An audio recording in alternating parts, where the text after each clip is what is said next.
경제오늘입니다. KB금융공익재단과 함께하는 생생금융교실 7번째 시간입니다. 오늘은 KBWM 스타자문단 조수연 부동산 수석전문위원과 투자 대상인 구분상가와 상가 건물에 대해 알아보겠습니다. 위원님 나와 계시죠? 네, 안녕하세요. KB국민은행에서 부동산 투자자문 업무를 담당하고 있는 조수연입니다. 네, 반갑습니다.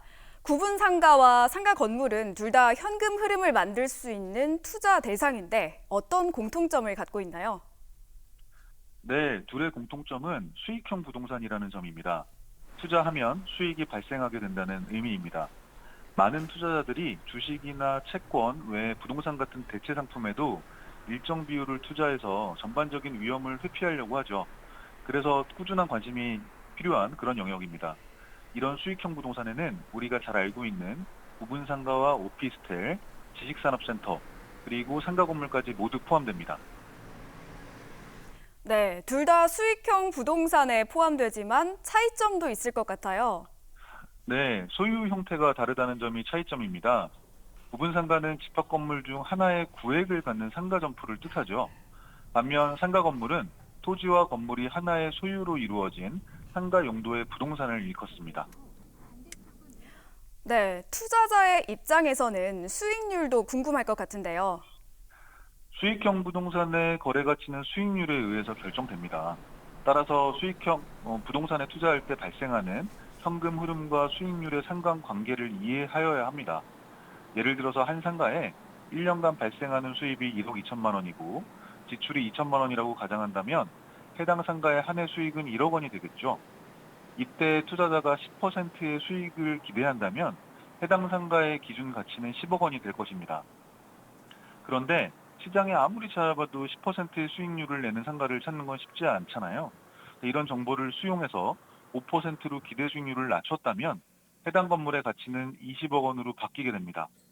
여기서 알 수 있는 건 수익형 부동산의 기준 가치는 현금 흐름과 요구 수익률에 따라 즉각 달라진다는 것인데요. 그래서 부동산을 소유한 사람들은 보유 기간 동안 가치를 높이기 위해서 현금 흐름을 늘리려는 노력을 합니다. 요구 수익률은 개인이 정할 수 있는 게 아니라 금리나 상권 현황, 위험 정도 등에 따라서 달라지는 것이기 때문에 그렇습니다. 네, 그러니까 시중의 금리가 불안정하거나 높아지는 추세라면 현금 흐름을 기반으로 하는 이 수익형 부동산의 가치가 조정될 수 있다는 말씀인 거죠. 네. 실제 유동성 장세 이후 금리가 크게 올랐던 2022년도 하반기부터 수익형 부동산의 가치가 일부 조정되었고요. 거래에 대해서도 어려움을 겪고 있는 그런 상황입니다. 특히 집합 건물의 경우 전체 중에 일부 면적만을 소유하는 것이기 때문에 소유자로서 자산의 가치를 높이기 위해서 단독의 행위를 하기가 어렵고요. 임차인을 통해서 정해진 임대료 수입만을 수취하는 구조라서 최근에 어려워진 내수 경기하에서는 더욱 거래가 어려워지는 그런 특징을 보여주고 있습니다. 반면 상가 건물의 경우에는 리모델링이라든지 신축 등의 대응으로 임대료 상승 전략을 도모할 수 있어서 집합 건물과는 다른 양상을 보여주고 있습니다. 네, 구분 상가와 상가 건물은 수요에서도 차이가 좀 있나요? 네, 집합 건물은 하나의 덩어리로 거래하기에 가격적인 부담이 있으니까 이렇게 나누어서 분양하는 그런 경우가 많거든요.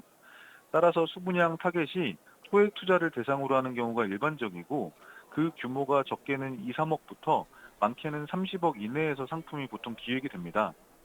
부분 상가는 통상 시중금리보다 수익률이 높아야 거래가 될 수 있는 여건이 만들어지는 것이고요. 반면에 단독 소유의 건물 같은 경우는 토지의 면적에 따라서 기본적으로 거래 가격의 규모가 결정됩니다.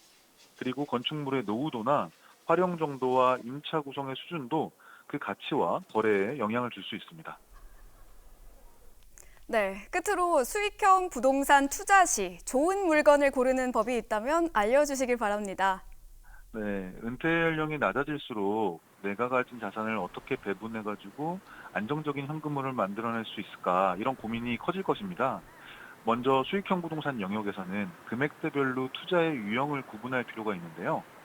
구분 상가는 보통 30억까지 거래되는 경우가 많기 때문에 위치가 좋고 현금 흐름이 안정적이라는 이유로 50억, 100억 뭐 이렇게 큰 단위로 투자한다면 나중에 매각 시점의 낮은 환금성으로 인해서 어려움에 처할 수 있습니다. 또 한편 토지와 건물의 형태는 시중의 조달 금리에 주목을 하시는 게 좋습니다. 현재 주요 지역에서는 거래 시에 미래 자본 차익에 대한 확신이 높아서 현저하게 낮은 기대 수익률을 받아들이고 있거든요. 이때 시장에서 자본 차익에 대한 우려되는 상황이 발생된다면 가격이 조정되면서 손실이 발생하거나 장기간 자금이 묶일 수도 있는 그런 상황에 직면할 수 있다는 점을 투자 판단에 고려하셔야 될 것 같습니다. 더 자세한 정보는 부동산과 세무 등 KB금융그룹 대표 전문가로 구성된 WM 스타 자문단을 통해서 얻으실 수 있습니다. 네, 오늘 말씀은 여기까지 듣겠습니다. 오늘도 유익한 정보 전해주셔서 고맙습니다. 네, 고맙습니다.